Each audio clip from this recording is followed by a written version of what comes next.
Baik, kita akan mulai pada kita hari ini. Saya rindu menyapa kita semua yang ada di sini. Selamat pagi untuk kita semua. Selamat pagi. Ya. Sebelum hari ini sepertinya. Apa kabar kita hari ini? Ya, puji Tuhan. Baik ya. Kita bersyukur kalau kita ada di sini, Tuhan antarkan dengan satu kerinduan. Kita akan beribadah bersama dalam persekutuan yang ada di Jemaat Gospel Sungai Sekala. Selamat datang kembali kepada Kakak Mama Irfan. Ya, kiranya boleh menikmati persekutuan yang ada di sini.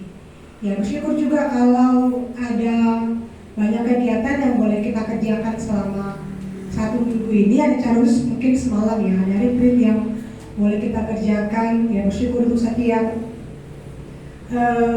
tim yang sudah mengerjakan ini. Ya, kita berdoa supaya firman yang sudah dikabulkan boleh tumbuh. Bersyukur untuk CCA juga yang boleh dikerjakan. Ya, apapun hasilnya kita bersyukur dan kita tetap memberikan kepada mereka penghargaan atas semangat yang telah mereka lakukan, terlepas menang atau tidak. Ya, dari pengalaman itu mereka boleh belajar bahwa itu pembelajaran supaya mereka juga boleh dengan apa yang mereka pelajari boleh bertumbuh ketika mereka belajar tentang Tuhan, tentang siapa Allah dan tokoh-tokoh yang ada di dalamnya. Sebelum kita memulai ibadah kita, mari kita buka kitab kita dari Mazmur 12 ayat 6. Mari kita sama-sama baca ayat ini. Mazmur 12 ayat 6.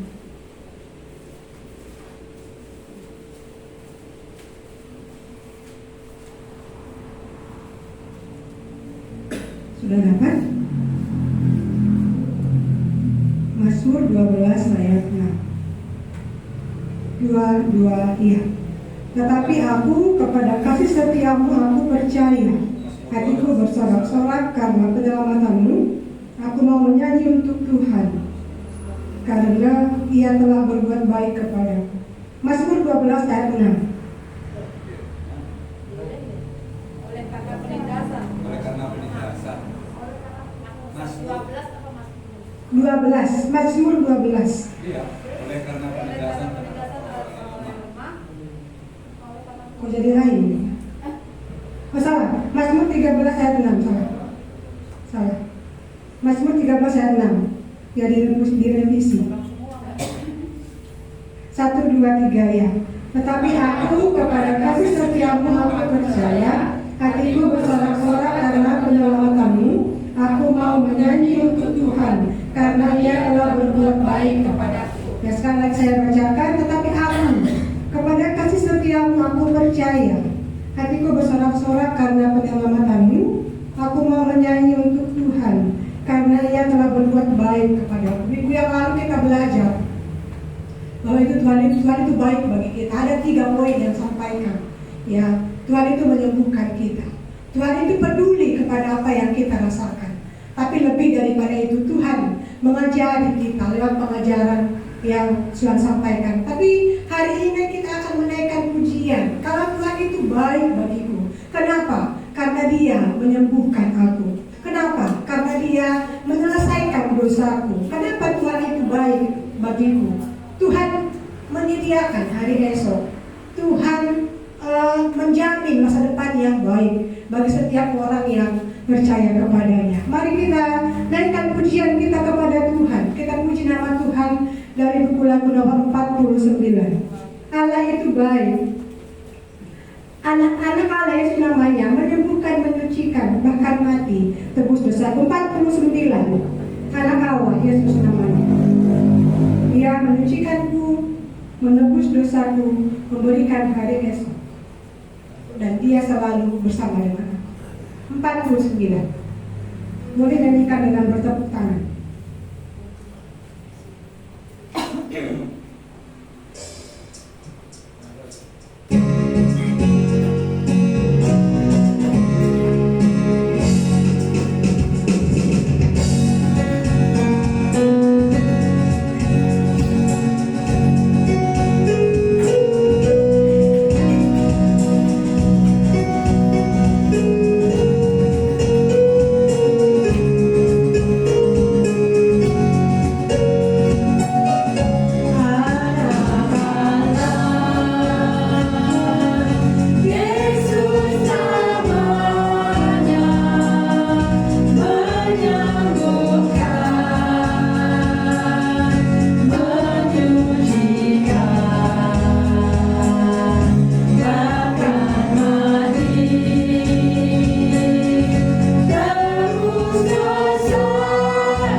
pasal 13 itu ya, Tuhan itu baik ya.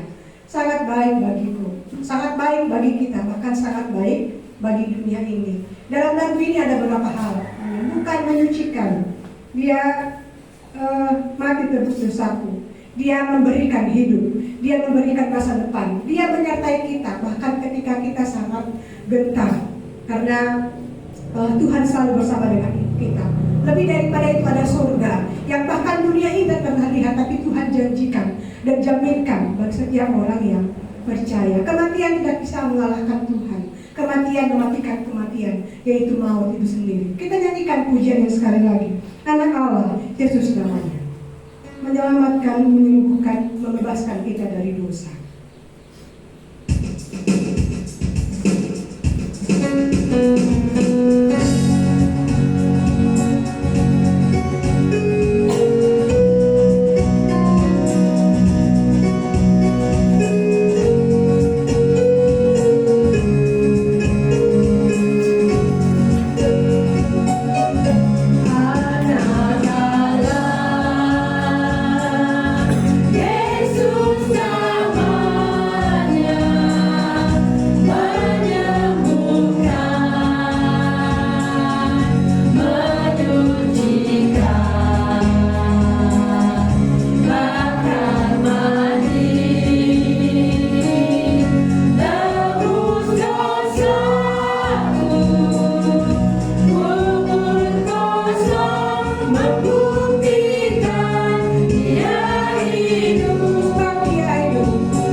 tapi dia hidup karena dia adalah Allah. Ya, kita masing-masing punya orang tua pastinya. Dan sebagai ahli waris, sebagai anak, ya tentu kita menghormati orang tua kita sebagai bukti bahwa kita mengasihi mereka. Iya, saya sebagai anak sangat bangga ya kalau saya anak dari orang tua saya. Secara khusus bapak saya ya, bapak kami gitu. Dia orangnya keras dan tegas gitu. Secara fisik sebenarnya dia kecil dan pendek gitu. Tapi kami ada 9 orang hari itu, satu pun di antara kami yang berani, tidak ada yang berani melawan dia. Kami sangat menghormati dia, gitu ya. Karena ya mungkin karena dia tegas ya. Sekali kami berbuat kesalahan, ya kasarnya tidak ada maaf bagi. Jadi kami sangat-sangat hati-hati kalau melakukan satu tindakan. Kami sangat menjaga nama baik orang tua kami, secara bapak ya, gitu. Dan sebagai anak yang ya aku pikir mengasihi, gitu ya. Ya tentu kita juga ya melakukan apa yang Tuhan beri, apa yang Bapak kita perintahkan, peraturan-peraturan yang berlaku. Sedapat mungkin kita berjuang untuk melakukannya, karena kita menghormati, karena kita mengasihi Dia. Ya, seperti itu juga dengan Tuhan. Ya, Tuhan itu Raja, Raja segala raja. Bukan kalau dunia ini mungkin punya banyak raja ya, dengan segala macam peraturan, dengan segala macam ketentuan yang mereka buat. Tapi semuanya itu belum tentu menyelamatkan jiwa orang-orang yang mereka pimpin. Tapi kita punya raja di atas segala raja, yang nama baiknya ada pada kita, karena kita sudah disebut sebagai anak-anak Allah, anak-anak raja. Ada nama baik yang harus kita jaga, ada nama baik yang harus dipertaruhkan, karena kita adalah anak raja sebagai ahli waris. Jadi setiap tutur kata, setiap perbuatan, setiap tindakan harusnya mencerminkan kalau kita semua adalah anak-anak raja. Raja yang sudah mati, raja yang sudah bangkit, raja yang sudah hidup, raja yang menyelamatkan hidupku. Kita puji nama Tuhan dari buku lagu nomor 343. Mulia sembah Raja mulia. Mari kita anak-anak Tuhan, anak-anak yang sudah diberikan status sebagai anak raja, kita puji sembah Raja yang mulia. 343. Jemaat, saya sudah untuk bangkit berdiri.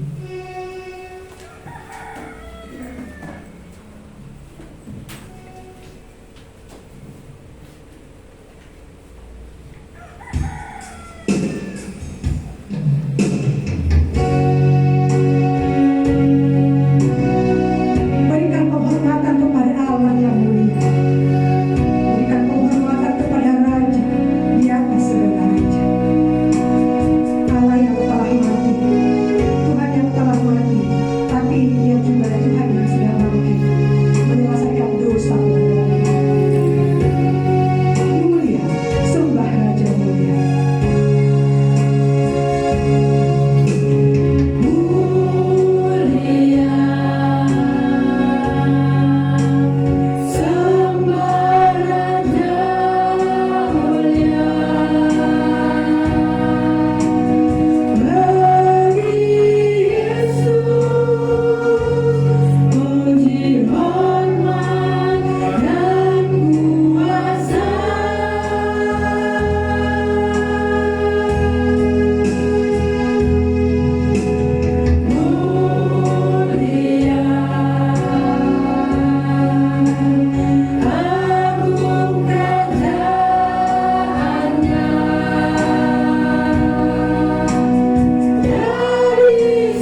saja dipuji, ditinggikan namanya Yesus. Dengan siap berdoa di hadapan Tuhan. Dipuji, ditinggikan namanya Yesus.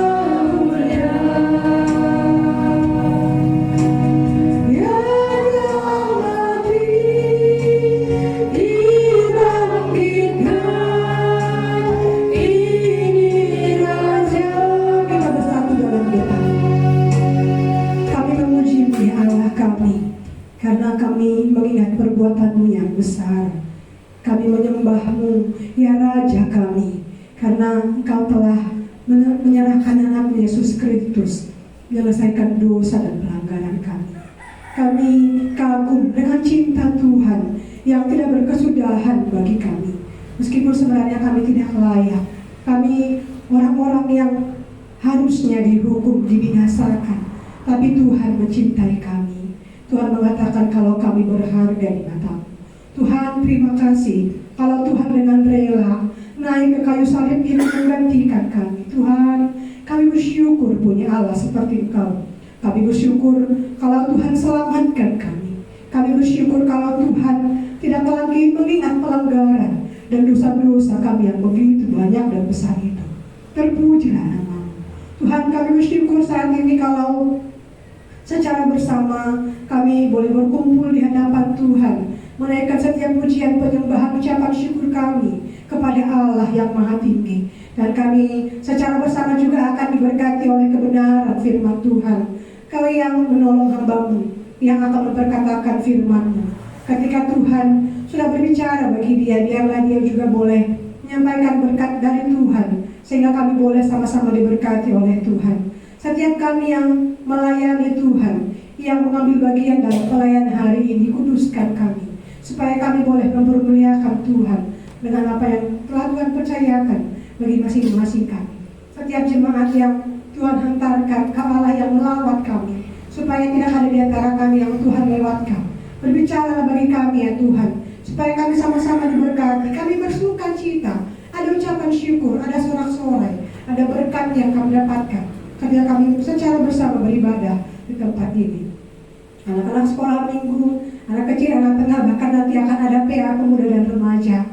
Kau yang menolong kami juga, supaya ketika kami secara bersama beribadah, anak kecil itu boleh Kau tentramkan jiwanya, sehingga mereka boleh duduk diam tenang mendengarkan kebenaran firman Tuhan. Mereka juga mengerti bahwa ada cinta Tuhan yang telah Tuhan berikan bagi mereka, dan mereka boleh merespon kasih Tuhan itu bagi mereka. Terima kasih ya Tuhan.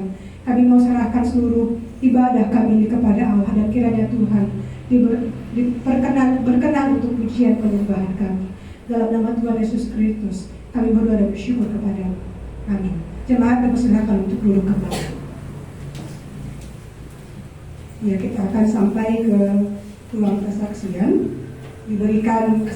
Kita akan mendengarkan saat teduh dalam minggu dewasa. Ya, maaf salah. Ya, kita akan puji nama Tuhan dari buku lagu nomor 481. Tuhan Yesus mengasihi aku. 481.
tadi kita ambil dari Markus 3 itu sampai 12.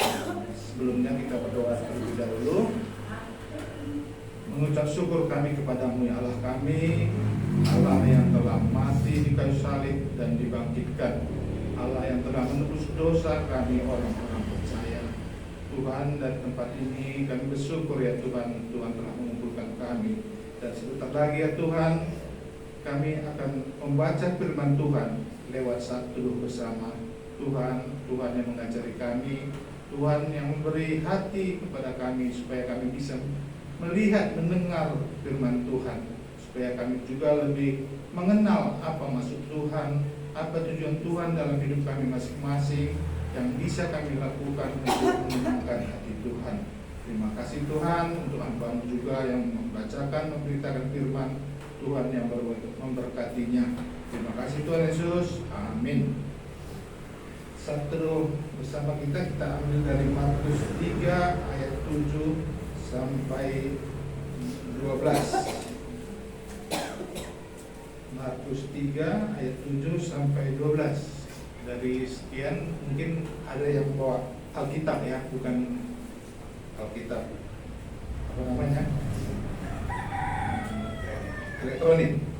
Nah, karena ada sedikit banyak nanti ada diperlukan. Saya bacakan Markus 3 ayat 7 sampai 12. Kemudian Yesus dengan murid-muridnya menyingkir ke danau, dan banyak orang dari Galilea mengikutinya, juga dari Yudea, dari Yerusalem, dari Idumea, dari seberang Yordan, dan dari daerah Tirus dan Sidon datang banyak orang kepadanya. Sesudah mereka mendengar segala yang dilakukannya, ia menyuruh murid-muridnya menyediakan sebuah perahu baginya karena orang banyak itu, supaya mereka jangan sampai menghimpitnya. Ayat 10, sebab ia menyembuhkan banyak orang, sehingga semua penderita penyakit berdesak-desakan kepadanya hendak menjamahnya. Ayat 11, bila mana roh-roh jahat melihat dia, mereka jatuh tersungkur di hadapannya dan berteriak, engkaulah anak Allah. Ayat 12, tetapi ia dengan keras melarang mereka memberitahukan siapa dia. Nah, di sini kita lihat dari ayat ini, kita mulai dari ayat 7. Kemudian Yesus dengan murid-muridnya menyingkir ke danau. Menyingkir berarti dia berpindah tempat. Berpindah tempat, sebelumnya di mana? Kenapa?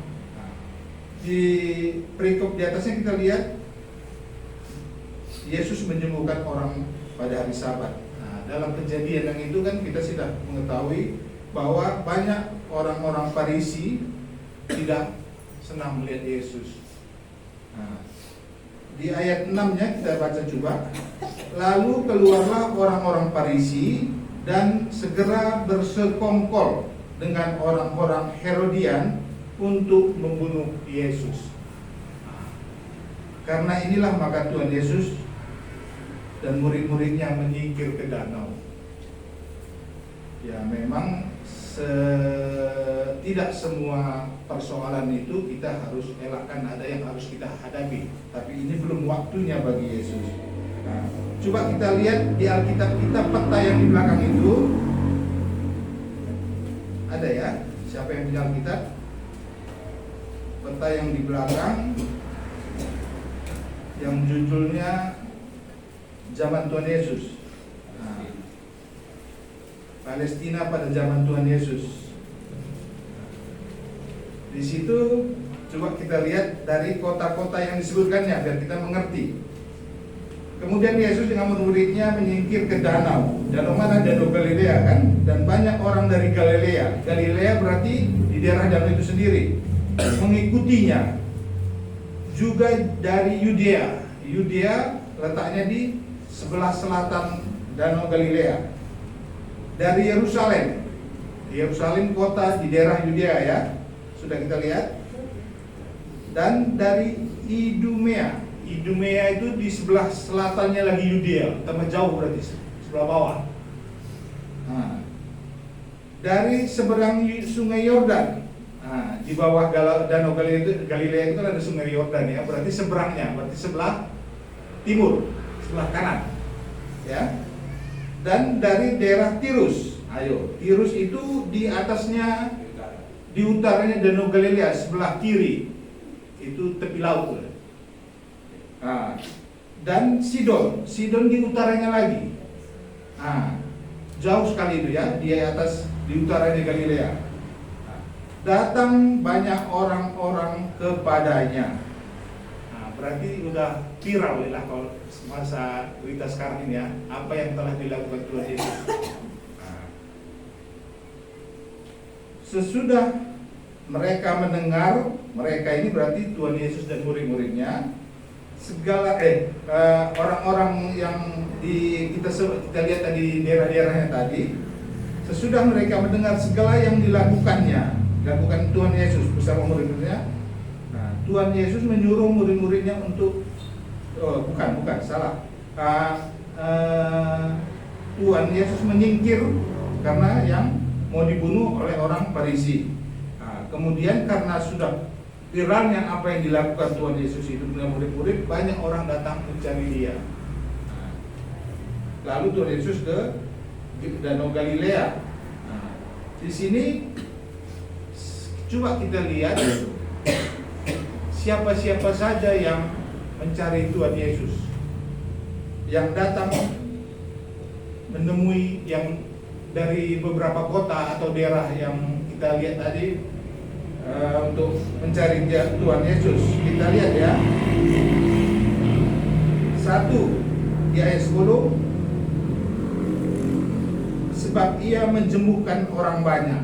Berarti satu, mungkin ada motivasinya dia ingin sembuh dari penyakitnya, sehingga semua penderita penyakit berdesak-desakan kepadanya hendak menjamahnya.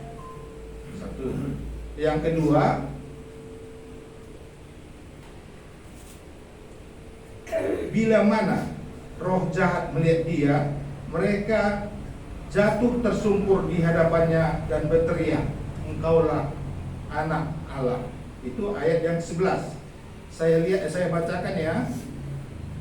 Ada di sini bahasa karunya. Sini lebih jelas saya lihat di ayat 11.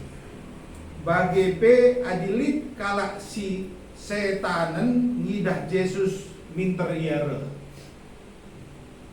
Iguling-guling na bana ilebe-lebe Yesus jana serko nina. Serko itu berteriak histeris.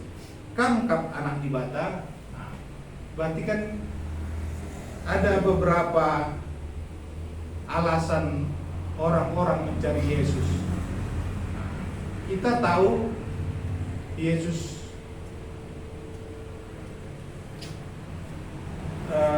dia selama dia hidup, dia yang pertama memberitakan Injil, menyembuhkan orang sakit, mengusir roh jahat, dan membuat mukjizat. Sekarang coba kita tarik dari pribadi kita pribadi, apa motivasi kita mencari Yesus? Apakah ada di antara seperti orang-orang ini tadi yang berbondong-bondong mencari Yesus? Ya, bisa mungkin ya ada karena penyakit, seperti sering kita lihat ada seperti KKR kan gitu kan. Nah, motivasinya apa? Supaya sembuh. Ada juga yang memang sudah ada usahanya memang berbuat tapi kok nggak bisa. Nah, kalau gitu udahlah, aku motivasinya menjumpai Yesus. Nah, datang. Kenapa? Usahanya yang dilakukan itu sudah mentok. Nah, berarti istilahnya ini kan ban serap itu kan gitu. Udah nggak ada jalan lain, udah ke situ. Nah, coba kita baca di Yohanes 6 ayat 26. Yohanes 6 ayat 26. Ada yang bisa membacakannya tolong? 6:26. Yesus menjawab mereka, kepadamu, sesungguhnya kamu mencari aku bukan karena kamu telah melihat tanda-tanda, melainkan karena kamu telah makan roti itu dan kamu kenyang. Nah, ini seperti Tuhan Yesus memberi makan 5.000 orang itu. Banyak motivasinya. Ya mungkin ya karena mengikuti Yesus supaya kebutuhan untuk jasmaninya terpenuhi saja. Dia belum memikirkan apa yang akan terjadi sesudah kehidupan yang akan datang. Nah, ada juga seperti di Matius 7 ayat 7 sampai 8. Siapa yang bisa baca? Matius 7 ayat 7 sampai 8.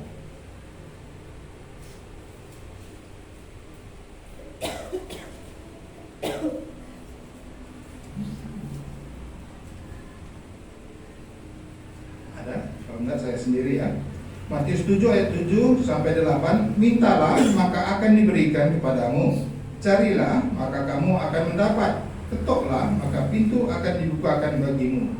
Karena setiap orang yang meminta menerima, dan setiap orang yang mencari mendapat, dan setiap orang yang mengetok baginya pintu dibukakan. Ya, karena dia melihat firman ini, udahlah, aku meminta pasti dapat. Nah, dia meminta sesuatu atau menginginkan sesuatu, dia datang ke Yesus. Cuman motivasinya hanya untuk kebutuhan jasmaninya. Nah, dia belum mengenal bagaimana Tuhan Yesus itu. Dia hanya sebatas kehidupannya, senapasnya sesaat itu saja sampai kehidupannya. Nah, memang ya ada pada awalnya memang orang seperti motivasi ini terlebih dahulu memang seperti ya mungkin dia belum begitu mengenal, hanya seperti yang Yohanes 6 sama Matius 7 tadi itu, ya itu motivasi awal. Tapi karena dia terus-terusan mendengar firman Tuhan, bisa dia lebih mendalam, lebih mengerti apa tujuan Tuhan Yesus itu datang ke dunia. Nah, seperti kita lah yang telah mengenal Tuhan Yesus, kita kan bukan sebatas hanya kehidupan kita aja kita pikirkan. Kalau bahasa karunya bukan terjang geluh ini aja, karena ya hidup pasti ada mati, ada kematian. Banyak orang yang belum mengerti sesudah kematian itu bagaimana. Disinilah firman Tuhan itu berbicara kepada kita, seperti Yesus juga terlebih dahulu memberitakan Injil. Itu yang paling utama, baru langkah-langkah dia bisa menyembuhkan orang sakit, mengusir roh jahat, dan membuat mukjizat. Dan yang terakhir kita buka 1 Tawarik 28 ayat 9. 1 Tawarik 28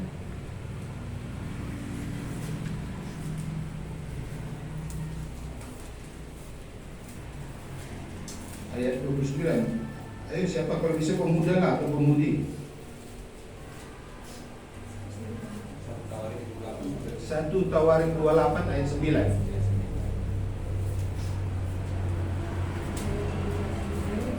Salomo, kenallah Allahnya ayahmu, lalu beribadahlah kepadanya dengan tulus ikhlas dan dengan dalam hati. Sebab Tuhan menyelidiki segala hati dan mengerti segala niat dan cita-cita. Jika engkau mencari Dia, maka Ia berkenan menemui ayahmu. Tetapi jika engkau meninggalkan Dia, maka Ia akan membuang engkau untuk selamanya. Untuk selamanya. Untuk Selamanya. Nah, sini saya ulangi lagi agar lebih jelas.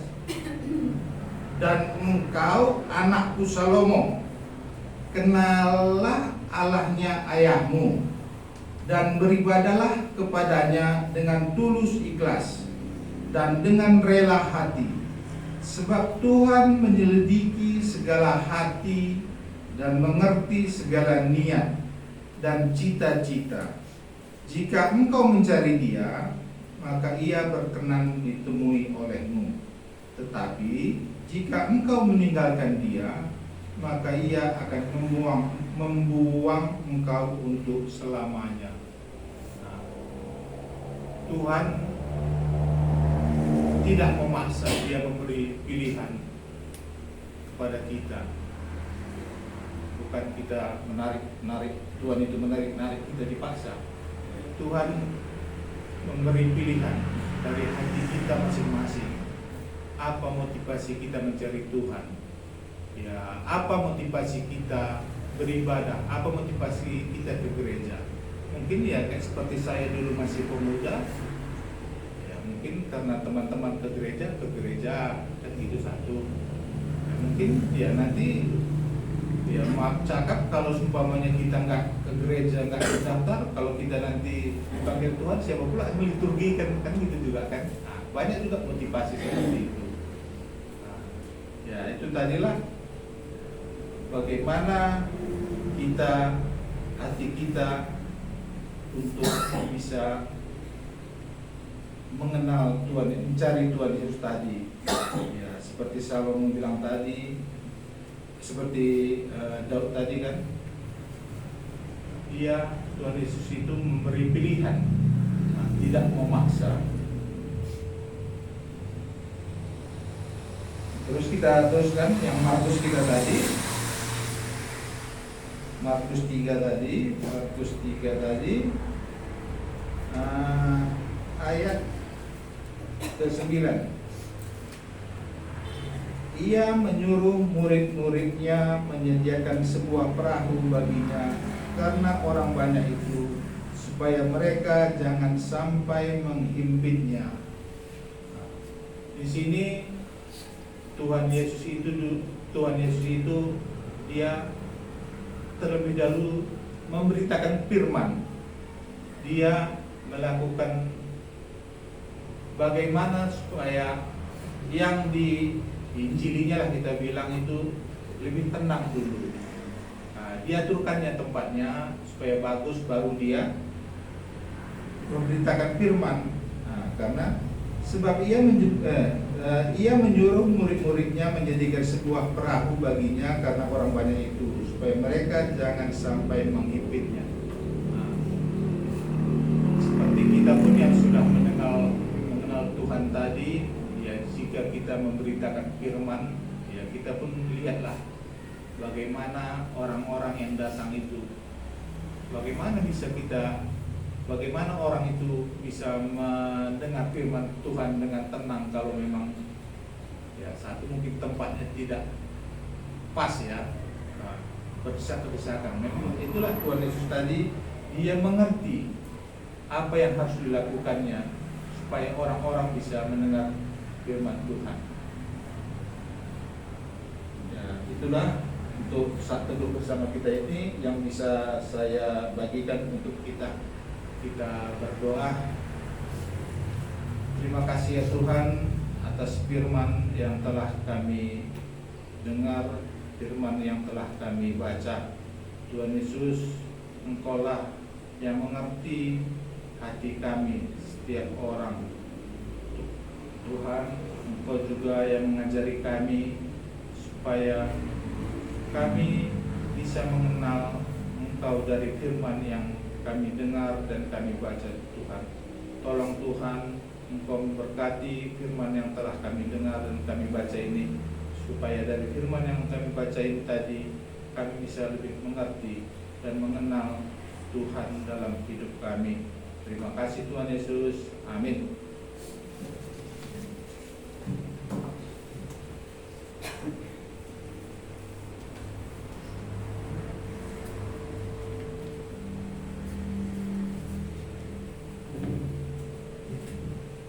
Syukur untuk firman yang diberikan bagi kita. Ya, setiap keputusan ada konsekuensi. Jika kita menemui Tuhan, menjumpai Tuhan, mencari Tuhan, konsekuensinya masa depan yang baik. Bukan tentang mendapatkan suatu jabatan atau posisi ya, tapi ada hari esok yang bukan dunia ini janjikan, tapi surga yang bahkan tidak kelihatan pun Tuhan janjikan. Tapi Tapi kalau kita tidak mencari Tuhan di tawarik tadi, kita dibuang selamanya. Tidak ada ujungnya, tidak berlimit. Ya, kalau saya menyampaikan kepada anak-anak PH di sekolah, saya bilang situ tidak ada AC, situ tidak ada kipas angin. Kalau kamu pun berniat jual es krim, nggak laku lagi di situ. Jadi tidak ada lagi di situ sesuatu yang bisa kita kerjakan dan membahagiakan. Kalau kita tidak memilih Tuhan, kalau kita mengabaikan Tuhan.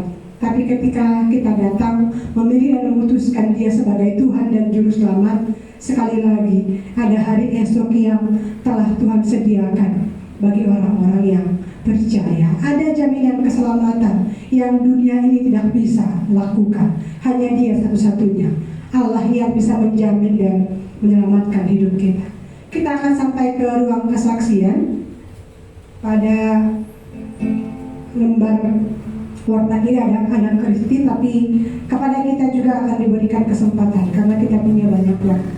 Sebelum kita mendengarkan kesaksian, kita puji nama Tuhan dari buku lagu nomor 160. Dosa dapat dihapus. Tapi nanti kita akan nyanyikan ayat lagu yang di atasnya yang bahasa kamu. 160 dulu, baru nanti 159. Dosa dapat dihapus hanya oleh darah Yesus.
Shalom semuanya. Terima kasih untuk kesempatannya. Di sini Kristi mau berbagi sedikit dari berkat yang Kristi dapatkan ketika melihat video yang lewat di beranda HP Kristi. Jadi isi videonya itu mengatakan dia bertanya, kalau gula hanya sekedar dimasukkan ke dalam teh itu akan manis atau enggak? Lalu dia bilang enggak, karena gula itu butuh guncangan atau larutan supaya gula larut dan membuat rasa teh itu menjadi manis. Jadi Kristi merasa hal ini sama halnya dengan Tuhan ketika mengizinkan ada guncangan yang terjadi di dalam hidup Kristi. Itu bukan karena Tuhan tidak sayang atau tidak mengerti keadaan kita, tapi Tuhan mau mempermanis kehidupan Kristi dari yang sebelum-sebelumnya. Dan Tuhan mau kita supaya bisa menghadapi masalah itu dan membuat kita bisa naik kelas gitu. Dan satu yang Kristi mengerti, Tuhan mengizinkan hal itu supaya bisa memperkuat karakter yang ada di dalam diri Kristi gitu. Kristi pernah merasa dibohongi, pernah merasa disakiti dalam banyak hal, dan Kristi yakin ketika Tuhan mengizinkan Kristi itu dibohongi supaya Kristi bisa lebih bijaksana, supaya Kristi bisa merasakan disakiti, supaya Kristi bisa menjadi orang yang lebih kuat, tidak menjadi orang yang lemah gitu. Dan dari hal-hal yang seperti itu pasti ada pelajaran yang Kristi dapatkan. Dan Kristi rasa masalah itu adalah suatu sebab yang mengakibatkan Kristi bisa menjadi pribadi yang lebih baik gitu. Tuhan mengizinkan semua itu terjadi supaya iman Kristi bisa bertumbuh. Dan satu yang Kristi tahu, Tuhan punya kerinduan supaya Kristi bisa menghadapinya itu dengan mengandalkan Tuhan. Jadi dari situ, melalui masalah itu, Tuhan bisa boleh merasa terpesona dari pertolongan Tuhan yang tidak pernah terlambat gitu. Dan Tuhan itu menyembuhkan Kristi. Ketika Kristi sudah bisa menghadapi masalah itu, Tuhan pasti kasih obatnya. Dan satu yang Kristi yakini, Tuhan itu baik dan akan selalu baik bagi Kristi. Jadi itu aja yang bisa Kristi bagikan. Terima kasih. Masih ada kesempatan diberikan kepada yang lain.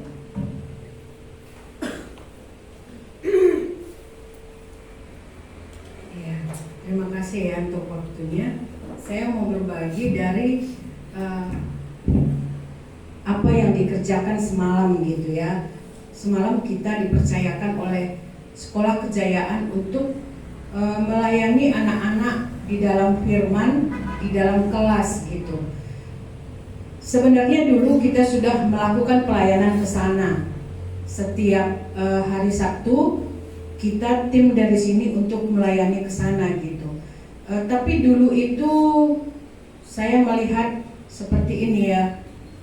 Dan itu memang menjadi doa saya kemarin ketika melakukan pelayanan ini gitu. Anak-anak itu dulu ya, ketika melayani di sana saya melihat mereka sepertinya tidak menghargai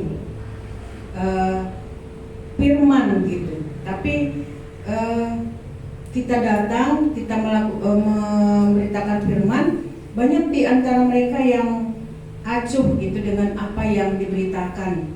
Nah, hal ini ketika semalam itu kita dipercayakan untuk menyatakan firman, saya memang bilang sama Tuhan, Tuhan, ketika dulu kami melakukan pelayanan ke sana seperti ini gitu ya. Jadi itu sepertinya menjadi suatu sebenarnya bukan trauma, tapi menjadi ada sesuatu kondisi yang tidak akan nyaman ketika firman akan diberitakan gitu. Nah, sebelum hari-harinya kan kakak Mama Nia WA ke kita ya, peserta kelas ini sekian, kelas ini sekian. Nah, ketika melihat jumlah yang banyak di dalam satu kelas, hal itu membuat saya muncul kembali. Wah, banyak sekali nih jumlahnya dalam satu kelas gitu. Pasti situasinya juga akan seperti dulu lagi gitu. Jadi ada banyak pelajaran yang bisa saya dapat ya ketika melakukan pelayanan semalam gitu. Nah, itu yang saya ceritakan tadi kan itu kejadiannya dulu gitu ya. Tapi semalam ketika melayani di sana, saya sungguh memuji Tuhan. Saya sungguh memang melihat ada sesuatu yang nggak seperti yang saya pikirkan dulu gitu. Di kelas saya itu ada 36 orang, dan ketika memberitakan firman, awal masuk nyanyi beritakan firman, mereka yang mendengar itu saya lihat tertib gitu. Bahkan nggak seperti yang saya pikirkan dulu gitu. Jadi di dalam hal ini pembelajaran kepada saya gitu ya. Ketika melakukan pelayanan, jangan membuat suatu image gitu. Jadi hal ini membuat saya bilang sama Tuhan, ampuni saya ketika membuat sesuatu situasi yang dahulu dan yang saya pikirkan itu ketika saya hadapi nggak seperti itu gitu. Jadi kemarin itu saya bersyukur ya, saya melihat bagaimana anak-anak itu respon juga aktif ketika ditanya. Ya mungkin karena mereka juga ada melakukan Saturday School ya di sekolah, jadi pengenalan mereka mungkin ada sedikit gitu. Jadi ketika kita tanya masalah percaya itu mereka semua memang katakan percaya gitu. Dan ketika itu saya mengingat seperti ini ya, bagaimana dulu Tuhan katakan ya waktu apa ya, sebentar ya saya lihat ya dari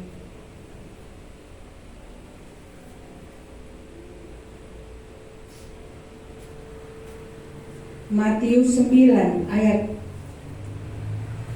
36. Melihat orang banyak itu, tergeraklah hati Yesus oleh belas kasihan kepada mereka, karena mereka lelah dan terlantar seperti domba yang tidak bergembala. Artinya saya melihat seperti inilah anak-anak yang di Kejayaan itu pada hari ini. Sebenarnya mereka itu sebenarnya punya suatu kerinduan untuk bisa mengenal Kristus, bisa bertemu dengan Yesus gitu. Tapi saya bukan menjas kalau Saturday School itu nggak memberitakan gimana ya. Saturday School itu sebenarnya mereka diisi oleh firman Tuhan gitu. Bagi saya pribadi alangkah sayangnya gitu kalau tadi kita yang bisa senantiasa ke sana, ya anugerah itu bisalah turun atas mereka gitu. Tapi ketika saya melihat firman Tuhan ini, ya sekalipun hanya sekali menyatakan kebenaran itu kepada mereka, apalagi tentang kebangkitan dan hidup, kepada orang-orang yang pada umumnya tidak mengakui itu karena mereka banyak golongan dari Chinese, saya hanya berdoa kepada Tuhan, Tuhan buatlah supaya ketika punya konsep mereka akan kebangkitan dan hidup itu seperti reinkarnasi itu, ketika firman Tuhan itu diberitakan bahwa Tuhan mengatakan bahwa hanya Tuhanlah kebangkitan dan hidup, buatlah supaya firman-Mu itu bisa berbicara dan bisa menyadarkan mereka akan kebenaran itu gitu. Jadi saya sepertinya ya bersyukur kepada Tuhan ya melihat pelayanan semalam yang dikerjakan. Seperti yang saya katakan tadi, saya dibentuk di dalam pemikiran jangan membuat sesuatu konsep ketika melakukan sesuatu. Itu menjadi pelajaran bagi saya. Dan juga melihat anak-anak yang seperti itu, Yesus sendiri punya belas kasihan gitu. Jadi bagi saya pribadi, saya juga harus lebihlah berdoa kepada setiap anak yang semalam itu mendengar berita firman Tuhan itu, supaya anugerah Tuhan itu juga bisa turun atas mereka. Waktu Tuhan saya nggak tahu. Waktu Tuhan untuk menerjemahkan firman Tuhan yang semalam diberitakan itu adalah waktu Dia. Tapi bagian saya sudah mengerjakan pekabaran Injil kepada mereka. Jadi pengharapan itu bagi saya itu pun harus kalau dalam bahasa Inggris itu continuous, itu kan dia sedang berlangsung sampai akan datang. Itu pengharapan itu untuk mereka itu ya seperti itulah kiranya gitu. Jadi menjadi tambah topik doa ya mungkin bagi kita semua, supaya apa yang diberitakan semalam tidak pulang dengan sia-sia, tapi ada berkat Tuhan bagi mereka, ada firman yang berbicara kepada mereka yang bisa membuat mereka kembali kepada Allah yang menciptakan dia, dan yakin bahwa ketika mereka nanti mati, mereka pun bisa hidup seperti yang Tuhan Yesus katakan. Ya, itu aja. Sebelum kita lanjutkan, kita nyanyi lagu yang tadi 160, dosa dapat dihapus. Tapi masih ada kesempatan yang lain bagi yang masih berbagi. 160, dosa dapat dihapus hanya oleh darah Yesus. Hanya oleh darah Yesus.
Ya baik, terima kasih buat waktunya.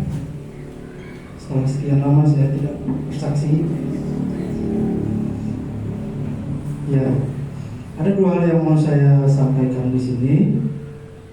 Yang pertama ya tentu dengan berkaitan pelayanan kita semalam. Yang kedua itu pribadi personal. Yang pertama itu saya mau bilang saya menikmati pelayanan semalam. Momen 30 menit itu saya senang, saya merasa Tuhan memakai saya di situ. Ya, situasinya juga baik. Kelemahan diri, kekurangan diri itu kadang-kadang menghalangi saya gitu menjadi batu sandungan begitu ya. Tuhan, saya tidak pasti berbicara, saya tidak cakap, saya tidak lancar berbicara gitu. Tapi ketika saya menyerahkan itu kepada Tuhan dan pembinaan yang dilakukan oleh hambanya di gereja kita itu berdampak besar ya pada saya untuk membimbing saya gitu. Ya akhir-akhir ini saya diberi banyak kesempatan untuk berdiri di sini. Saya sebenarnya tahu ukuran saya nggak mungkin bisa mengerjakannya. Dengan banyak kekurangannya saya ingat Yesus itu sangat sabar dengan Petrus gitu. Banyak kesalahannya tapi dia sabar. Dan Tuhan juga sabar pada saya gitu. Satu hal yang mengingatkan saya itu saya selalu menguji apakah saya ini mencari kehormatan, kemuliaan melalui hal-hal yang saya lakukan itu. Saya selalu menguji dengan firman Tuhan. Dan saya bersyukur saya menjaga hati saya tidak, itu bukan tujuan saya gitu. Saya sadar saya ini hanya alat. Ya kalau Tuhan mau pakai, pakailah. Semua Tuhan begitu. Dan itu menolong saya. Dan semalam itu ya saya menikmati begitu. Ya adik-adik itu ketika saya masuk, kan mereka berbaris itu belum mereka masuk, mereka tertib begitu. Saya kaget. Nggak terjadi kekuatan saya gitu. Lalu yang muncul di hati saya, siapa yang yakin, saya mengajukan pertanyaan, kalau mati masuk neraka? Ada yang angkat tangan, 3 orang gitu. Ketika saya tanya siapa yang yakin kalau mati dipanggil Tuhan masuk surga, 90% angkat tangan, yakin gitu. Saya kaget gitu. Lalu saya tanya balik, kenapa kamu yakin kamu mau bisa masuk surga? Gimana kalau nanti Tuhan bilang, siapa kamu? Ngapain kamu mau masuk surga? Ada 3 orang yang jawab, mereka baik, bagus jawabannya, mereka mengerti gitu. Untuk ukuran mereka, karena Yesus sudah mati untuk menebus dosa manusia katanya. Walaupun dia tidak bilang dosa saya, ya bisa diperbaiki lah dengan dididik lebih jauh lagi. Lalu ada yang bilang Yohanes 3:16 dia sebutkan, dia hafal itu. Bagus sekali saya pikir. Lalu ada yang bilang saya percaya Tuhan Yesus. Karena ada hubungannya dengan Yohanes 3:16, saya bilang, tahu nggak kalian artinya percaya itu? Karena firman Tuhan bilang, kamu percaya itu baik, tapi iblis pun percaya dan dia gemetar gitu. Percaya yang bagaimana yang Tuhan mau? Karena firman Tuhan bilang, iman tanpa perbuatan adalah kosong. Jadi kalau percaya yang kalian sebutkan itu tidak membawa perubahan dalam hidup kalian, karena firman Tuhan bilang, kita meninggalkan manusia lama kita, sesungguhnya yang baru itu sudah datang gitu. Jadi mereka jadi boleh ragu-ragu gitu. Saya bilang, siapa di sini yang masih sering mager? anak sekarang kan sering begitu. Sampai yang hobi menghabiskan waktu dengan handphonenya semua sepertinya begitu. Ya akhirnya saya balik lagi menjelaskan, ya saya pokoknya menikmati gitu. Dan ketika saya menikmati ini, tentu kan kita bersuka cita ya, saya bersuka cita gitu. Jadi pagi tadi saya sebelum saya beribadah dengan anak, saya baca renungan kita ini, saya teduh. Saya bertanya-tanya, Yesus melayani kan supaya banyak orang yang datang kepada Dia diselamatkan, disembuhkan. Kenapa Tuhan menghindar? Ini kan peristiwa spektakuler ya. Tadi sudah ditunjukin peta itu, saya hitung ada 7 daerah datang sama Tuhan begitu. Orang sakit semua. Kenapa Tuhan menghindar? Saya coba amati, natur orang sakit itu kan biasanya dia akan melakukan semua hal yang dia bisa, dia pikirkan supaya dia bisa sembuh. Sepertinya Tuhan melihat hati mereka, Dia tahu begitu. Karena di situ dikatakan menghimpit Dia begitu. Ya kalau datang pribadi yang personal begitu, Tuhan akan menyambut dia. Tapi ini kalau sudah semua berlomba-lomba siapa mau duluan, siapa mau cepat menjamah Yesus kan, ya dia akan merasa apa ya, gimana gitu, tentu akan kesulitan. Dan yang saya lihat lagi di situ iblis sapu tangan juga begitu. Karena sebelumnya seperti minggu lalu kita pelajari kan, karena kedagilan hati mereka, orang-orang Farisi berencana untuk membunuh Dia. Jadi seperti iblis ini berusaha ambil bagian, ayo supaya Yesus semakin dibunuh, semakin banyak orang yang datang sama Dia, semakin terkenal Dia, semakin banyak orang yang datang kepada Dia akan semakin terkenal, dan itu bisa menjadi apa ya, gesekan mereka dengan orang Farisi dengan Yesus itu semakin besar. Tapi Yesus meninggal. Saya melihat karena Yesus paham tujuan awal Dia untuk sampai ke kayu salib, karena waktunya memang belum tiba. Jadi Tuhan sepertinya tidak pengen terkenal lebih lagi.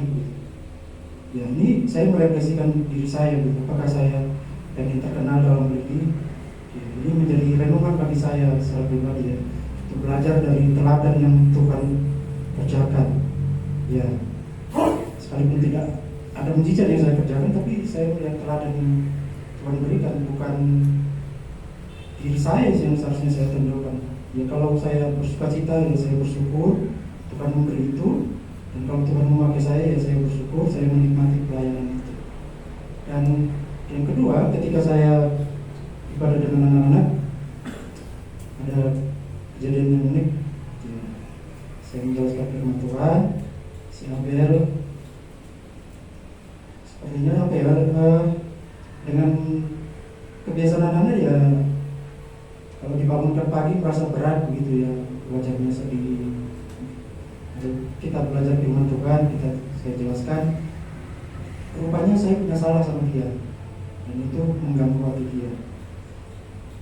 Di meja saya biasa kerja itu, dia kan suka menggambar, suka menggunting perseran kertas. Dahulu sudah pernah saya ingatkan kalau siap main diberesin, tapi dia tidak kerjakan gitu. Ya saya ambil, saya buang, karena kebetulan saya menyiapkan iPad yang kita tempel itu ya, untuk kita pakai di pelayanan. Ya, kan banyak sampah ya, saya buang aja, gitu, nggak ada maksud apa-apa. Tapi rupanya itu menjadi masalah. Ketika pagi dia tanya adiknya nggak tahu, mereka jadi ribut. Lalu saya bilang, itu udah bapak buang. Itu sepertinya apa ya, menyakitkan hati dia gitu. Saya coba jelaskan, tapi dia tetap tidak terima gitu. Dan ketika saya tatap mata dia berkaca-kaca, dia sedih sekali. Itu saya ingat seperti apa ya, bahasa tetesan air mata itu seorang ayah mengerti gitu. Itu unik gitu. Saya sebegitunya gitu. Ya akhirnya saya minta maaf sama dia. Ya kalau papa salah, ya, papa minta maaf. Tapi saya jelasin apakah gambar kakak itu lebih berharga dari papa. Enggak, papa lebih berharga. Ya akhirnya kami berdamai. Ya, dalam menegakkan peraturan yang saya pelajari itu, saya perlu belajar lagi mengkomunikasikannya dengan baik ya. Ya anak-anak nggak bisa saya tuntut untuk tahan 100%, nggak bisa, saya aja juga nggak begitu. Nggak mungkin saya menuntut dia begitu. Saya harus pelan-pelan bicara dengan dia, mengajar dia ya dengan sabar seperti teladan Tuhan tunjukkan kepada murid-muridnya. Dia sabar. Baik, itu yang bisa saya saksikan. Terima kasih. Boleh satu orang lagi. Bagaimana supaya semangat? Apa ya kalau lewat waktunya? Kayaknya sukacitanya melimpah. Iya, tapi sebelumnya saya sedikit berbagi ya, menyambung apa yang saya saksikan hari Jumat itu. Kan kita belajar firman Tuhan dari 1 Petrus 3:18 itu kemarin dibahas oleh hamba Tuhan di sini ya, setelah Bapak Abel yang membagikan firman Tuhan. Ya, ketika di sana dikatakan sebab juga Kristus telah mati sekali untuk segala dosa kita, ya yang benar untuk orang-orang yang tidak benar, supaya ia membawa kita kepada Allah, ya yang telah dibunuh dalam keadaannya sebagai manusia, tetapi yang telah dibuang, tetapi telah dibangkitkan menurut roh dia. Jadi Allah itu mati untuk orang-orang, untuk segala dosa kita, untuk orang-orang yang tidak benar seperti saya dan saudara, supaya apa? Supaya ia membawa kita kepada Allah. Kan itu kemarin dijelaskan ya. Dan ketika kita dibawa kepada Allah, apa yang kita kerjakan? Seperti itu. Jadi kalau kemarin saya saksikan tentang bagaimana Barabas itu yang menggantikan dia di atas kayu salib itu adalah Yesus, sehingga dia dibebaskan dari hukuman itu. Sayalah seharusnya dihukum di situ seperti Barabas itu, tapi Tuhan Yesus menggantikan. Tapi setelah saya digantikan di sana dan saya sudah dibebaskan dari hukuman itu, apa yang harus saya lakukan? Kan begitu ya. Kalau kemarin hamba Tuhan mengatakan supaya saya tidak berbuat dosa lagi, supaya saya memuliakan Allah, itu dua hal inilah yang apa ya, saya nggak tahu seperti apa Barabas. Tidak ada lagi catatan tentang dia. Setelah itu tidak ada dicatat Barabas itu memang bebas dari hukuman itu, tapi tidak ada catatan apakah dia setelah dibebaskan dari hukuman itu dia memuliakan Allah, tidak berbuat dosa lagi, tidak merampok lagi seperti yang dicatat ya. Ya, itu tidak ada catatan. Tapi saya merefleksikan itu ke dalam hidup saya. Seperti apa saya ketika Tuhan sudah menggantikan hukuman dosa itu bagi saya di atas kayu salib? Apakah hari ini saya dibebaskan? Untuk apa saya dibebaskan? Apakah saya sudah tidak berbuat dosa lagi? Apakah hidup saya ini sudah memuliakan Allah? Itu menjadi refleksi bagi saya secara pribadi. Jadi saya renungkan itu ya ketika dibagikan, dan saya kembali baca bagian firman Tuhan, dan supaya ia membawa kita kepada Allah, supaya ia membawa saya kepada Allah. Jadi Tuhan mau supaya saya tidak berbuat dosa lagi. Tuhan mau hidup saya ini hidup yang memuliakan Allah, kan seperti itu ya. Jadi ini yang jadi perenungan bagi saya secara pribadi ketika dari hari Jumat itu kita merayakan hari Paskah, dan hari ini kita mengingat kembali Yesus menang atas maut ya. Seperti demikian juga saya memikirkan bagaimana hidup saya setelah Tuhan selamatkan begitu ya. Ya, itu yang pertama. Yang kedua, sehubungan dengan pelayanan kemarin ya, sekali lagi saya juga bersyukur ya buat pelayanan yang boleh kita kerjakan kemarin ya. Ya, bersyukur untuk saudara-saudara yang boleh terlibat dalam melayani firman di sana. Ya, sekali lagi saya berterima kasih, walaupun tadi malam saya sudah sampaikan di grup WA gitu, tapi dan tempat ini saya menyampaikan sekali lagi ucapan terima kasih untuk kita. Ya, kiranya firman yang boleh ditaburkan seperti yang sudah dibagikan tadi. Saya senang Bapak Ibu boleh menyaksikan ya seperti apa anak-anak itu. Sebenarnya saya pun di luar dugaan ya. Artinya yang saya mengerti mungkin karena yang datang itu orang luar. Kalau kami pun di situ, tapi memang kalau SD saya masih bisa kuasai SD ya, kontrol. Tapi kalau SMP, SMA sangat sulit. Apalagi mereka memang dalam jumlah yang besar. Satu kelas itu biasanya kami mengajar itu 40 lebih, 46, 47, 48 itu yang harus kita ajar.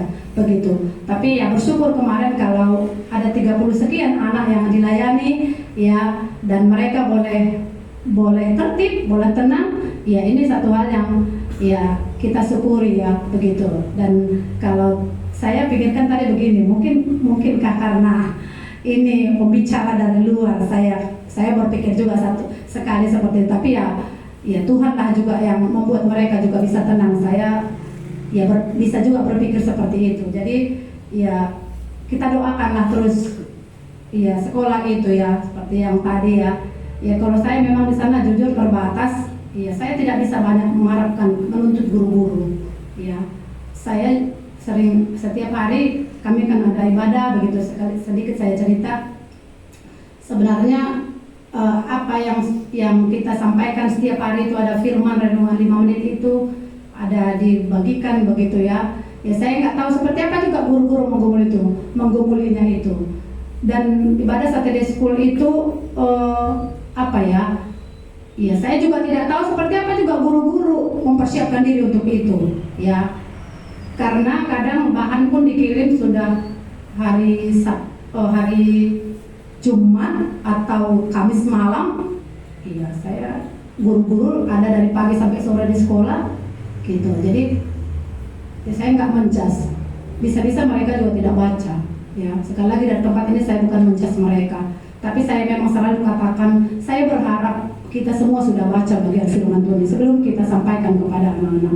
Dan saya katakan kepada mereka, sejauh yang kita mengerti itu jangan sampaikan yang tidak mengerti. Itu saya tekankan kepada mereka ya, untuk guru-guru ini seterus guru-guru seperti itu. Karena memang guru-guru yang dilibatkan untuk mengerjakan pelayanan hari ini itu pimpinan sudah mempercayakan itu kepada guru-guru. Jadi tidak lagi ya sampai kemarin ya tidak lagi kita dilibatkan ya. Kalau enggak sebenarnya waktu itu kalau nggak salah Mama Mendo dan Bapak Mendo sudah menyampaikan itu kepada mereka, tapi mereka memang sudah memutuskan untuk masih melibatkan guru-guru yang ada, memakai guru-guru yang ada seperti itu. Jadi sejauh itulah yang hari ini bisa dikerjakan. Ya saya ya bersyukur. Dan sebenarnya belakangan saya berpikir seperti ini. Kalau karena kemarin Bapak Nadia pernah bilang kalau ada sesuatu hamba Tuhan ya, kalau ada hal-hal yang mau kerjakan, enggak pun mungkin kita rutin di sana, tapi saya kemarin terpikir kalau buat sesuatu yang namanya kayak seminar atau pengisian buat mereka, misalnya tentang bahaya narkoba ya seperti yang kita lakukan di sini ya seperti itu. Saya memang memikirkan supaya ada kesempatan kita masuk ke situ, tapi memang itu masih dalam hati saya dan doa supaya pada waktunya itu juga boleh disampaikan kepada yayasan, dan yayasan juga terbuka untuk itu. Saya nggak tahu ya itulah yang sekilas ya untuk anak-anak. Sekali lagi saya berharap kita tetap dukung ya. Sebenarnya saya kan ya nggak pun sering saya mau aja membagikan ya seperti apa anak-anak hari ini di sana. Dan sebenarnya mereka kalau semalam Bapak Ibu bisa melihat mereka tertib, sebenarnya hari ini mereka tidak setertib itu. Kami kan yang di lapangan ya jauh daripada itu. Tapi yang nggak apa-apa, mereka lah orang-orang yang dikasihi ya, kan seperti itu ya. Mereka tetap orang-orang yang dikasihi dan orang-orang yang butuh keselamatan gitu. Jadi tetaplah doakan anak-anak kita di sana ya. Saya berharap kita masih punya kesempatan, diberi ruang pada satu waktu nanti kita bisa kembali ke sana untuk melayani anak-anak itu. Ya mereka membutuhkan Tuhan, keselamatan yang dapat Tuhan. Mungkin pengetahuan firman mereka sudah banyak tahu ya. Saya yakin banyak tahu karena dari SD mereka diberitahu, tapi cuma sebatas pengetahuan. Mereka belum memiliki iman yang benar kepada Tuhan Yesus. Jadi doakanlah mereka ya. Jadi bersyukur untuk kita yang boleh mengerjakannya. Kalau semalam sebenarnya saya pun di awal pagi-pagi itu banyak ada hal yang ya di luar dugaan juga. Tapi hari ini saya belajar. Kami masuk, kami datang, ada hal yang tidak saya pikirkan juga, tapi saya belajar di luar yang tidak saya pikir. Saya harus stabil. Ya, belajar untuk tetap stabil walaupun di luar tidak dalam keadaan labil. Saya tidak mau labil. Ya, karena apa? Ini pelayanan yang Tuhan percayakan harus dikerjakan. Kalau saya terganggu ini akan rusak, buyar semua. Jadi, ya saya belajar untuk itu. Sekalipun tidak seperti yang saya pikirkan yang terjadi, saya yang harus belajar. saya yang harus menjaga hati, saya yang harus tetap stabil supaya apa? Ini tidak rusak. Itu ya. Tak perlu saya mungkin ceritakan di sini ya pada Bapak Ibu, tapi memang ada hal yang diizinkan juga di hadapan saya dan saya dengar langsung itu seperti itu. Tapi belajar tadi menjaga hati dan bersyukur ya kita bisa mengerjakan pelayanan kemarin dengan baik. Bersyukur aku bisa mendengar Bapak Ibu hari ini bisa menyaksikan bersukacita mengerjakannya. Ya kan seperti itu ya. Ya, dan kalau ada hal-hal yang tidak ini ya berkenan kemarin ya mohonlah dimaafkan. Ya seperti itulah masih penyambutan kami ya yang bisa kami kerjakan itu kan atas nama kami sebagai panitia ya untuk mengundang Bapak Ibu yang boleh kemarin dipercayakan untuk memberitakan Injil. Itu saja yang saya boleh sampaikan di sini. Terima kasih, Tuhan Yesus memberkati. Lanjutkan membaca pemohon dan bersyafaat.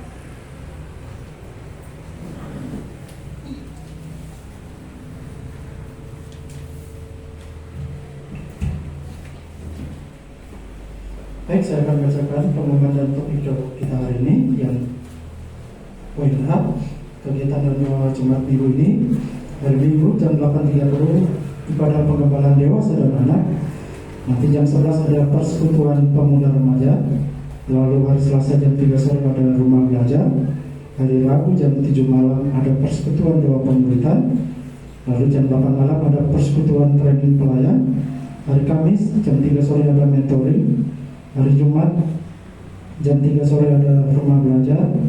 Jam 5 sore ada Jumat Gembira. Lalu hari Sabtu jam 4 sore ada persiapan ibadah minggu dan mentoring. Topik doa kita hari ini, kita akan bersyukur untuk ibadah pengembalaan hari ini.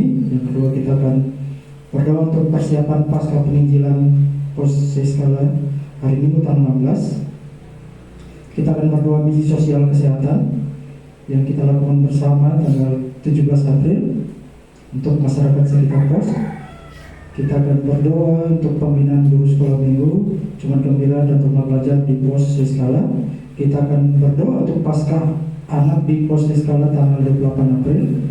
Kita akan berdoa untuk retreat atau refreshing pemuda remaja SGKMI Kuala tanggal 1 Mei. Kita akan berdoa untuk pembangunan ruang sekolah minggu yang sudah hampir rampung. Mari kita berdoa.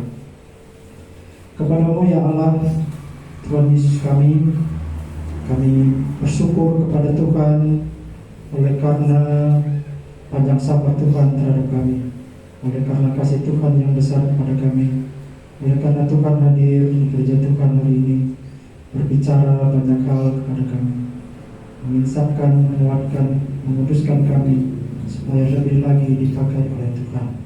Kami bersyukur buat ibadah penggembalaan hari ini Tuhan. Ada hamba-Mu yang Tuhan persiapkan untuk menyatakan firman Tuhan. Engkau kiranya yang terus menguduskan dia, memakai dia dalam segala keterbatasan. Oleh karena kekuatan yang daripada Tuhan, ada keberanian dia menyatakan.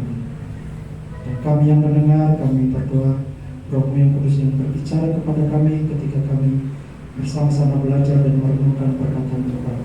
Tuhan, kami juga mau berdoa untuk persiapan pasca penginjilan hari Minggu tanggal 16 April. Kami berdoa Tuhan untuk segala persiapan yang kami kerjakan dalam satu minggu ini. Tuhan yang menolong setiap tim yang akan mengerjakannya.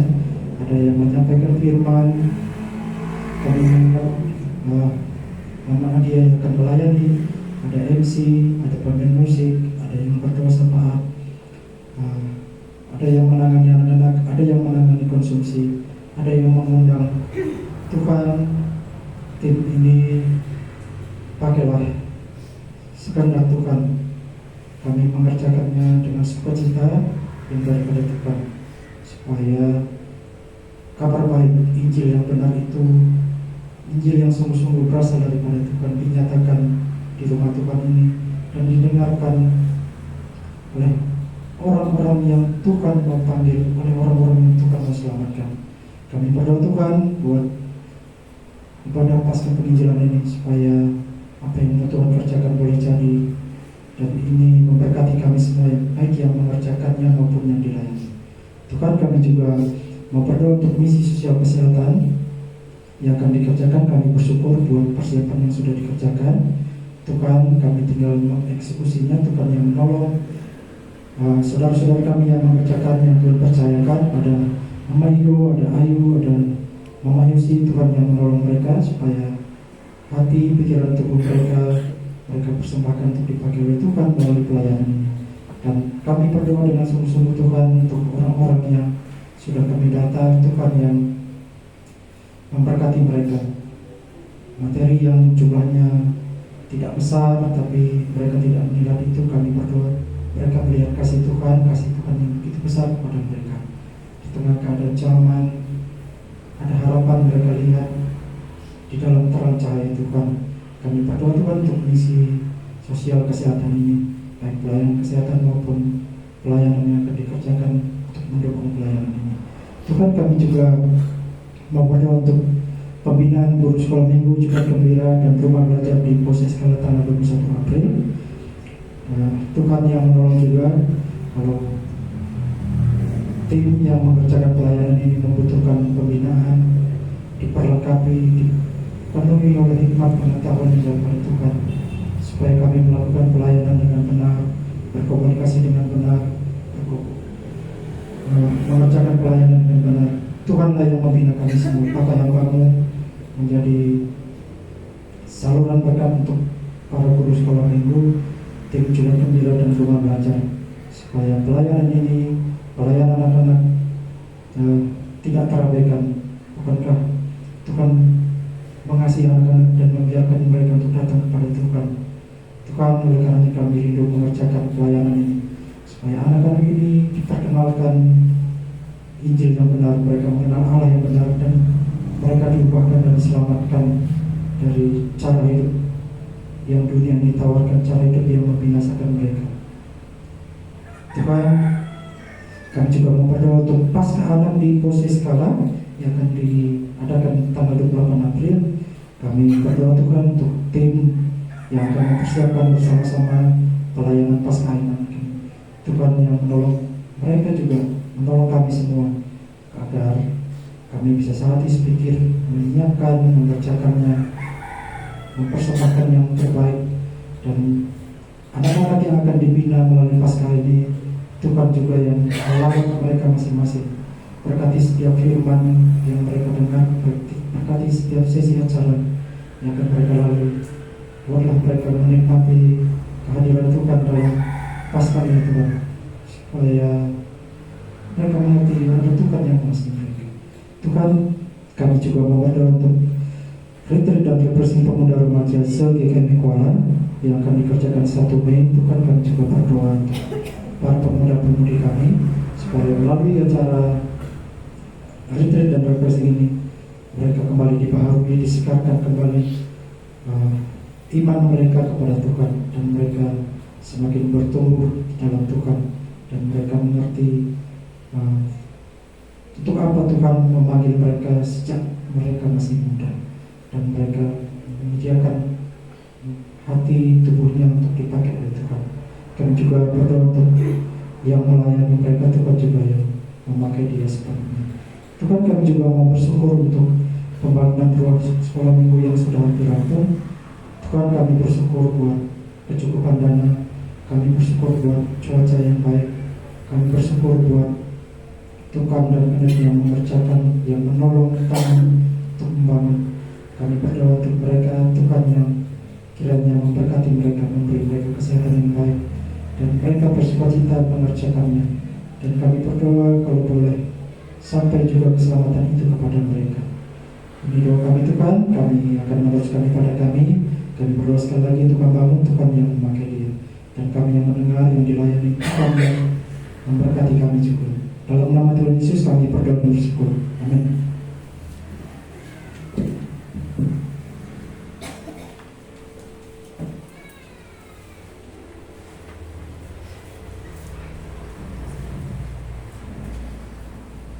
Kita akan mempersiapkan tubuh kita kembali di kebenaran firman Tuhan. Ya, saya bersyukur ya, sepertinya kita melimpah dengan sukacita.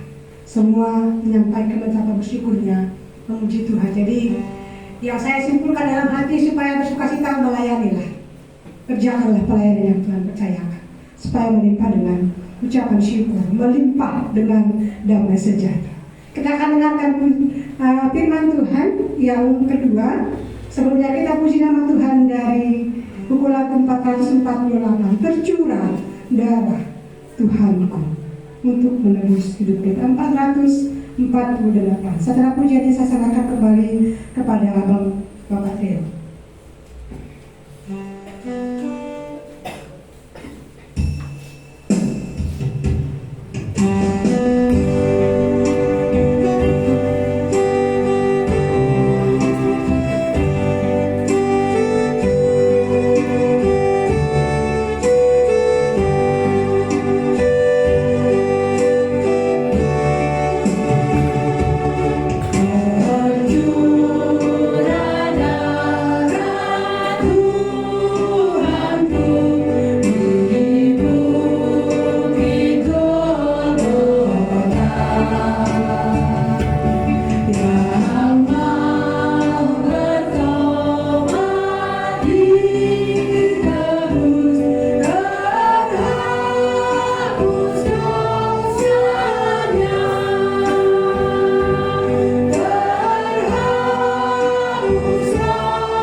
Yesus, sebentar lagi kami akan mendengarkan firman Tuhan.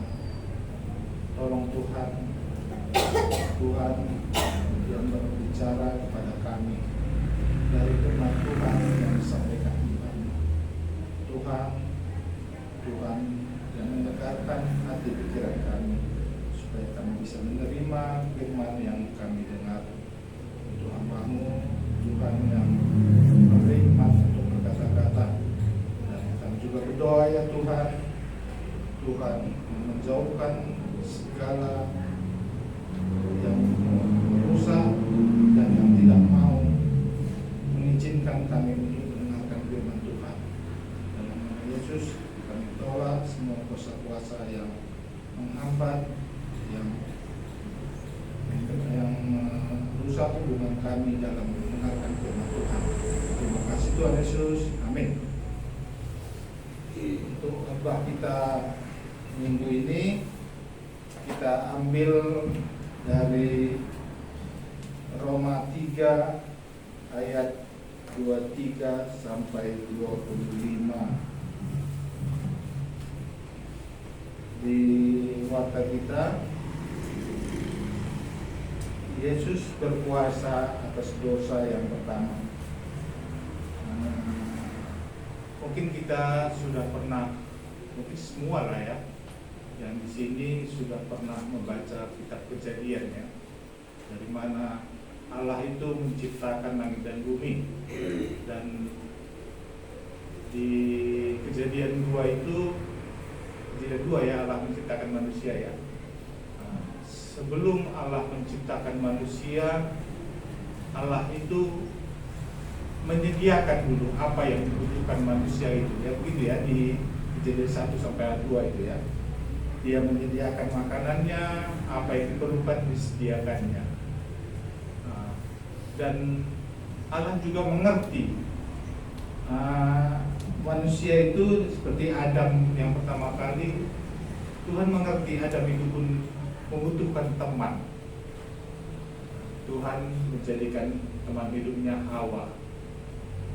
Di situ Tuhan juga memberi kepercayaan kepada Adam untuk memberi nama-nama ya, tumbuh-tumbuhan apa semua ya. Di situ kita lihat bagaimana hubungan Allah dengan manusia Adam itu begitu harmonis, begitu mesra. Tapi di Kejadian 2 atau 3 itu ya, jatuh ke dalam 3 ya, yang jatuh ke dalam dosa, di mana ular membuat hubungan manusia dengan Allah itu rusak. Ya, kalau saya pribadi saya bilang, kalau bahasa karunia ular itu parontang. Parontang itu merontangi, rusak hubungan, iri, merusak hubungan Allah dengan manusia. Dia merusak dengan apa? Dengan manusia itu berbuat dosa. Dosa itulah yang memisahkan, yang membuat batasan antara keharmonisan manusia dengan Allah. Seperti apa yang pertama tadi saya tanyakan, saya suruh siapa yang membawa Alkitab, coba kita lihat kamus Alkitab kita pengertian dosa. Sini saya bacakan ya, dosa di dalam kamus Alkitab. Dosa, tindakan manusia secara perorangan ataupun secara bersama-sama yang menyimpang dari kehendak dan hukum Allah. Tindakan-tindakan itu menimbulkan keadaan berdosa. Orang-orang berdosa tidak dapat menyelamatkan dirinya dari kuasa dosa. Kalau kita berdosa, kuasa dosa itu ada pada diri kita. Kuasa dosa itu menginginkan supaya kita harus, wajib, ya, tidak bisa tidak harus berbuat dosa. Seperti ada suatu pemerintahan, kalau memang apa ya, rakyatnya itu diwajibkan ikut apa yang diperintahkan oleh pimpinannya, pemerintahannya. Ini kita manusia orang berdosa itu yang menguasainya adalah kuasa dosa. Berarti manusia itu harus ikut apa yang diinginkan kuasa dosa tadi. Nah, memang dari hati nurani kita ingin berbuat baik, tapi kita tidak sanggup. Karena apa? Dosa tadi.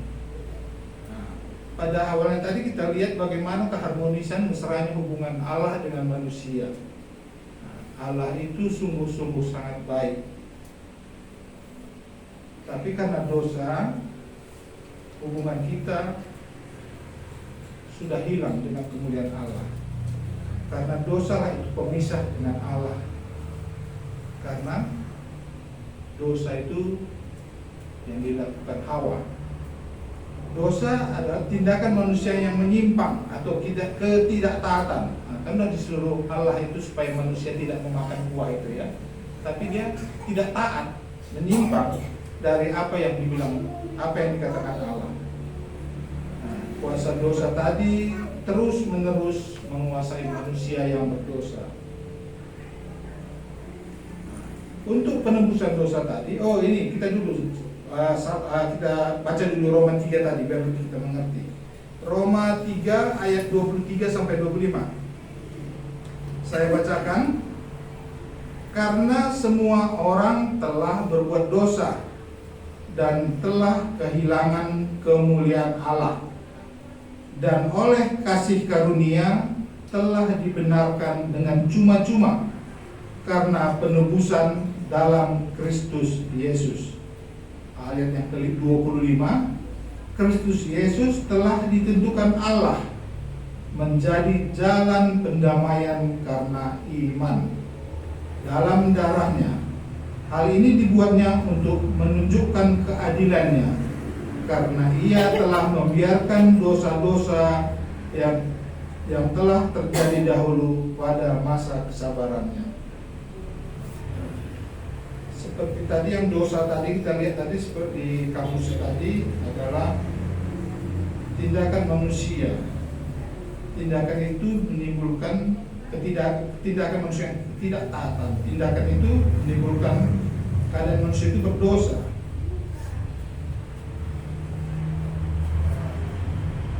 Tuhan itu penuh kasih. Bisa dilihat bagaimana Dia dulu mesranya dengan ciptaannya.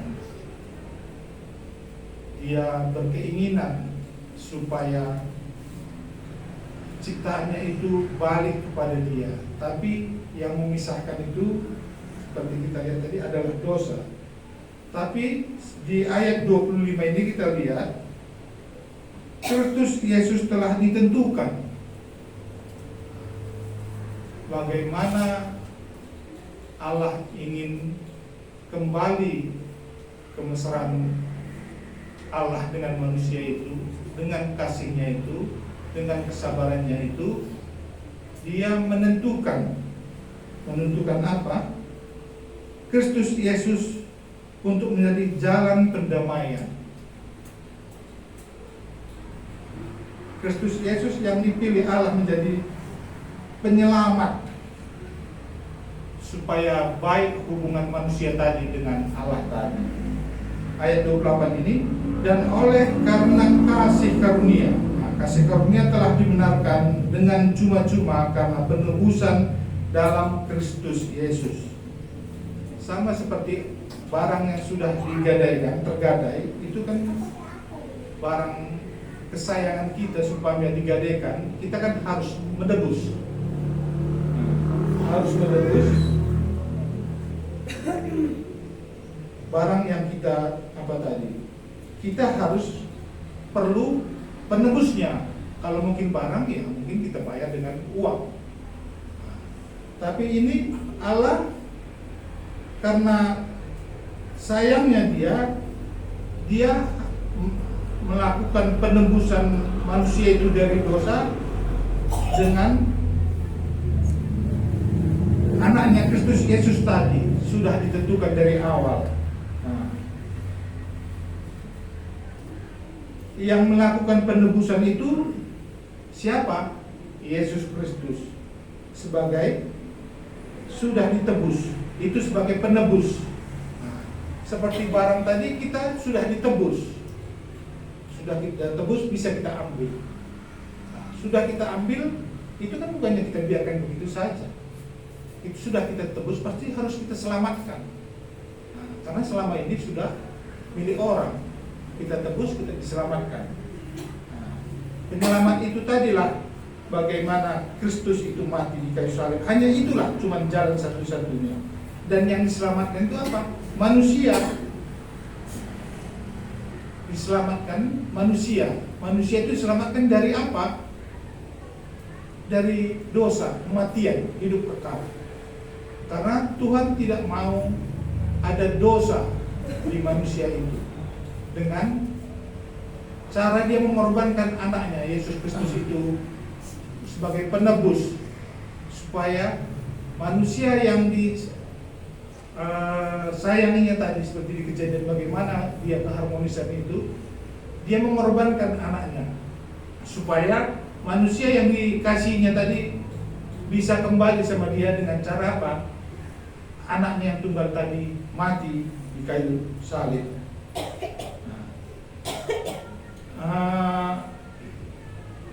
Ditebus tadi itu karena kasihnya, ditebus kan bukannya ditelantarkan, diselamatkan dan diselamatkan dari apa? Dari dosa. Dosa itu apa? Dosa kematian. kematian. Kematian seperti yang pertama tadi saya bilang kan, hidup ini bukan hanya sampai hanya kematian, karena ada kehidupan sesudah kematian. Nah, karena kasih Allah tadilah pada manusia, dia menyelamatkan manusia dari kematian kekal tadi. Kematian yang sesudah ada, kematian yang pertama ini, kematian kekal. Dengan penebusan yang dilakukan Yesus Kristus di kayu salib tadi. Dengan penebusan itulah maka kita sudah bisa berdamai, sudah bisa kembali berhubungan manusia dengan Allah tadi. Itu bisa kita lihat dari mana kehidupan kita orang-orang yang sudah ditebus. Kalau seperti awal tadi kita bilang, saya bilang tadi, kuasa dosa itu tidak bisa tidak, pasti manusia itu berbuat dosa selalu. Tapi setelah ditebus tadi, bagaimana hubungan manusia yang sudah ditebus tadi dengan Allah itu sudah dekat, sudah tidak ada perantaranya lagi, tidak ada batasannya lagi. Dengan kematian Kristus itulah hanya jalan satu-satunya yang bisa menyelamatkan manusia dari kematian yang kekal tadi. Bagaimana kasih Allah tadi kepada manusia?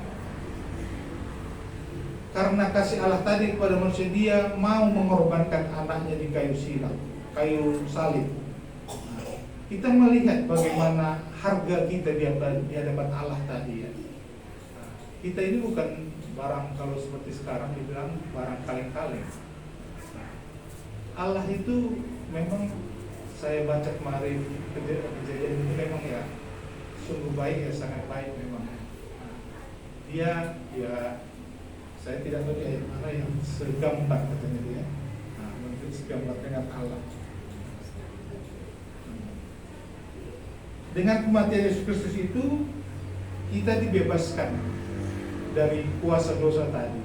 Tidak ada lagi campur tangan, tidak ada lagi hak, tidak ada lagi kuasa dosa tadi terhadap kita yang sudah ditebus. Dan kita pun mempunyai kekuatan yang diberi Allah tadi untuk membilangkan pada dosa itu tadi tidak. Dengan kematian Kristus yang membebaskan kita, kita sudah bisa menolak dosa itu. Kita sudah bisa membedakan. Kita sudah membedakan mana baik, mana yang benar. Kita sudah diberi kuasa Roh Kudus dari Tuhan membedakan mana yang diinginkan Tuhan, mana yang tidak. Dan kita mendapatkan kehidupan kekal. Jadi kematian yang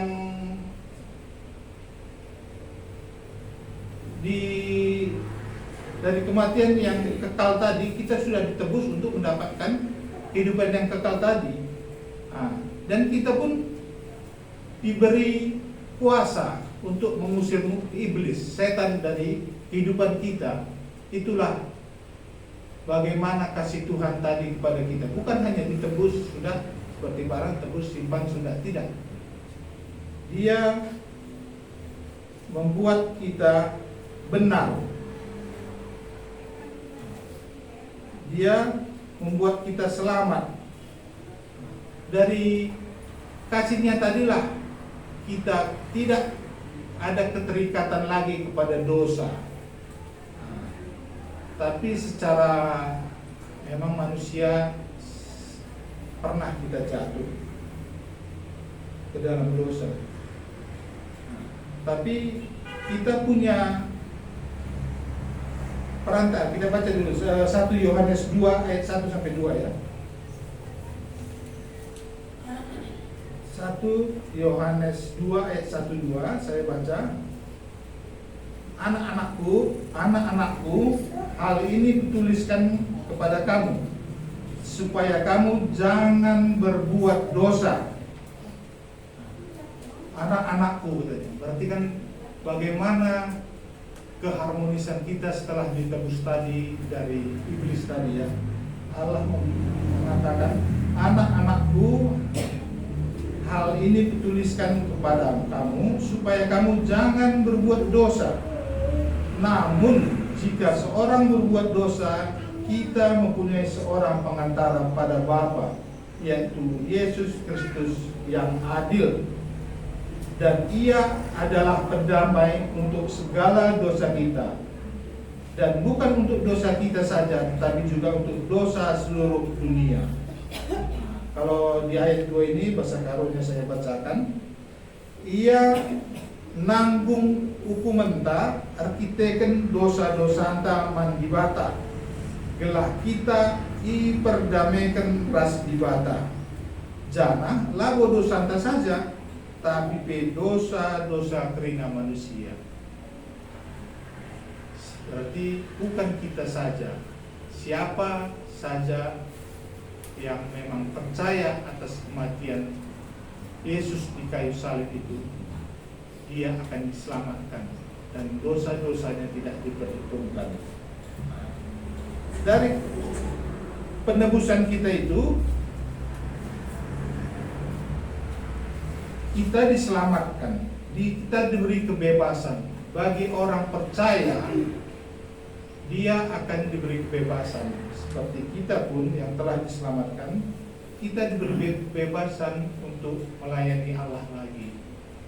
Kita diberi kuasa, tidak seperti sebelumnya yang kita dibelenggu oleh dosa itu. Kita ingin memberontak dari hati nurani kita, tapi kita tidak sanggup. Tahu kita itu salah, tapi kita tidak sanggup untuk mengelakkannya. Itulah bagaimana kasih Tuhan tadi kepada kita manusia. Dia mau mengorbankan anaknya Yesus Kristus di kayu salib itu, supaya kita yang dikasihinya bisa mendapatkan keselamatan tadi. Dosa pada kejadian itu berawal dari satu orang, dan Yesus Kristus, hanya Yesus Kristus yang bisa menghapus dosa itu, supaya hubungan kita dengan Allah itu lagi baik kembali. Kalau bahasa karunya rembak itu berarti kan harmonis, nggak ada orang bergaduh, atau kalau bahasa anak muda pakai namanya dekat ya. Ini rembak itu kan mesra, enak, seperti suami istri. Rembak, tidak ada batasan. Begitulah kasih Tuhan kepada kita manusia. Dan ya, kembali kepada kita apa yang sudah kita dapat dari kasih karunia Tuhan tadi. Jika memang kita belum, seperti saya bilang tadi, secara hati nurani memang kita ingin berbuat baik, tapi kita tidak sanggup. Datanglah kepada Yesus, minta kepadanya. Seperti kasih Allah itu memang sungguh-sungguh sangat baik. Dia tidak mau anak-anaknya itu jatuh ke dalam dosa, tidak mau tidak selamat. Allah itu ingin manusia, anaknya tadi itu mendapatkan kehidupan kekal. Terima kasih, mari kita berdoa. Tuhan, kami manusia yang berdosa, tapi karena kasih Tuhanlah Tuhan menetapkan Yesus Kristus sebagai jalan pendamai bagi kami kepadamu ya Allah. Kami melihat begitu besarnya kasih Allah mau mengorbankan anaknya di kayu salib. Tuhan, ajarin terus kami ya Tuhan, bisa lebih mengenal akan kasih Allah itu. Dan kami orang-orang berdosa juga Tuhan, tolong Tuhan ajarin kami beri kami kekuatan bagi orang-orang percaya untuk berkata tidak kepada dosa itu. Dan Roh Kudus mula yang mengingatkan kami. Terima kasih Tuhan. Sebentar lagi juga kami akan pulang ke rumah masing-masing. Tuhan menyertai perjalanan kami. Terima kasih Tuhan Yesus. Amin.